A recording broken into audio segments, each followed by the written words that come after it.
Мен Айбекұлы Ерәлі, Қоянды орта номер 2 мектептің 4 сынып оқушысымын. Жазған Ыбырай Алтынсарин. Тақырыбы Балқожа бидің баласына жазған хаты. Үміт еткен кезіңнің нұры балам, жаныңа жәрдем берсін Құдай тағалам. Атаң мұнданың мен есен аман, сыйып сәлем жазады бүгін саған.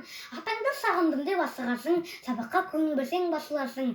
Атанаң өнер білсең асырасың, надым боп білмей қалсаң ақырасың. Шырағым мұнда сен нетер едің, қолыңа құрық ұстап кетер едің. Тентіреп ауылдың арасында жүргенмен не мұратқа жетер едің. Араз бол кейде болсаң ұлықпенен, кете бар кетсе басың шындықпенен. Қоректаппен еттіңді тәңірім жәрдем, телмеме бір адамға мұндықпенен. Адамға бір өзіңдей көзің сүзбе, бір әділ қазынасы кең патшаң дүзде. Қорексіз еш пендесін қалдырмайды, жаратқан бір тәңірден күдірізбе. Мақтанбап бақытыңды бағыңызға, қатаймақ қиын сауда тағыңызда.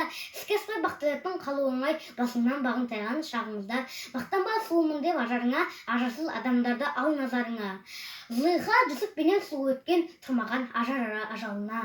Жүйрікте болмайды көріп сыналмаған, бақтайса ерге дәулет құра алмаған. Мен зиганын асқар тауға есіл көлігің, дүниеде еш нәрседен тыналмаған. Ағайын жат болады, алыс болса болады, жатты жақын таныс болса. Достарын дұшпан түгіл табалайды, аяғың бір нәрседен шалыс болса.